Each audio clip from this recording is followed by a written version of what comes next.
Everyone, আমার একটা নতুন রেসিপিতে তোমাদের ওয়েলকাম। তো এখানে একটু 500 গ্রাম আমি চিকেন নিয়ে নিয়েছি। সেখানে চিকেনটাকে ম্যারিনেট করে রেখে দিচ্ছি।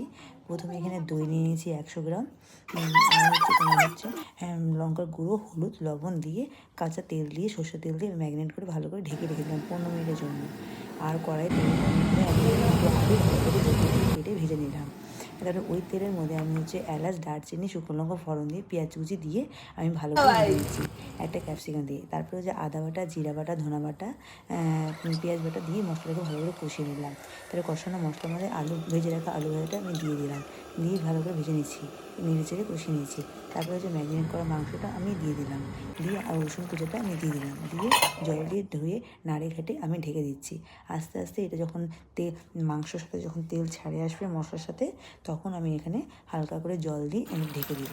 তো যখন হয়ে আসবে কিছুক্ষণ আমি রান্না করে নেব। তারপরে আমি ওই দিকে রুটি করে নিয়েছি। তারপরে মেয়েটার গরম গরম রুটির সাথে মাংস সার্ভ করেছি।